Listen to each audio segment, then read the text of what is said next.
एक शहर के बस्ती चौक में एक बूढ़ हाफकी रोजाना बैठा। उसकी उम्र तकरीबन 80 साल, बोल सफेद, दाढ़ी बखरी हुई, कपड़े पुराने और जिस्म लाग। उसके पास एक कशकुल होता और वह किसी से कुछ न जो दे देता वह ले लेता और जोन हदे उसकी तरफ नजरें भी न उठाता। वहां से रोजाना सैकड़ों लोग गुजर, कुछ ऐसे रहम की निगाह से देखते, कुछ है नफरत से। बाज कहते ये तो निकमे लोग हैं, काम करने के काबिल नहीं, हो सकता है नशा करता हो। लेकिन कोई उसकी आंखों में छपी खामोशी को ना पढ़ सकता। उसकी आंखें बहुत कुछ कहती लेकिन जबान हमेशा खामोश। एक दिन करीब ही बैठे एक नौजवान ने हमत करके पूछा, बाबा आपने कभी जिंदगी में कुछ किया या हमेशा फकीर ही रहे? फकीर ने उस नौजवान को और मुस्कुराया और बोल, बेटा मैं भी किसी जमाने में एक कामयाब उस्ताद था। मेरे पास इज्जत, शागिर्द, एक खूबसूरत बीवी और प्यारा सा बेटा। लेकिन जिंदगी ने अचानक ऐसा पलटा खाया कि सब कुछ खत्म हो गया। एक हादसे में मेरा खानदान मुझसे जुदा और मैं सदमे में टूट गया। दिल में दर्द,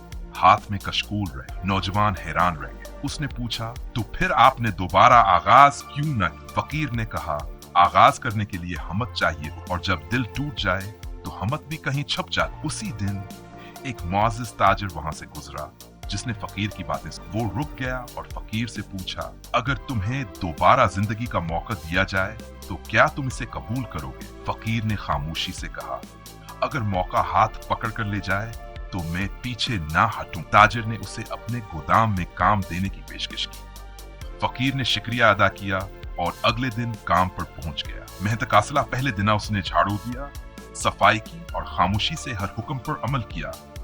कोई काम उसके लिए छोटा न था। वक्त के साथ वह सबका पसंदीदा हो गया। उसकी ईमानदारी और वक्त की पाबंदी ने ताजिर का दिल जीत लिया।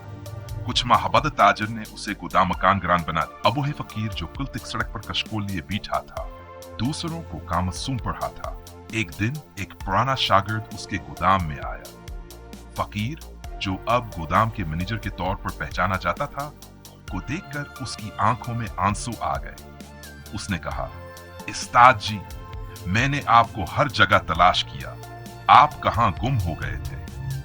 फकीर की आंखों में भी नमी आ गई। उसने कहा, बेटा मैं खुद को तलाश कर रहा था। शागिर्द ने अपनी कंपनी में उन्हें मुशीर के तौर पर नौकरी दे दी। यूं फकीर की जिंदगी ने एक और पलटा खाया। कई साल बाद वही ताजिर उस फकीर से दोबारा मिला। अब वो फकीर कामयाब, खुश लबास, पुरअतमाद शख्स बन चुका था। ताजिर ने मुस्कुरा कर कहा, याद है जब तुम कशकूल लिए बैठे थे? फकीर ने जवाब दिया, याद है, और मैं आज भी उन लम्हों को भूला नहीं। वो लम्हे मेरी तरबियत थे। आपने मौका दिया लेकिन मैंने उस मौका को पहचाना और थामा।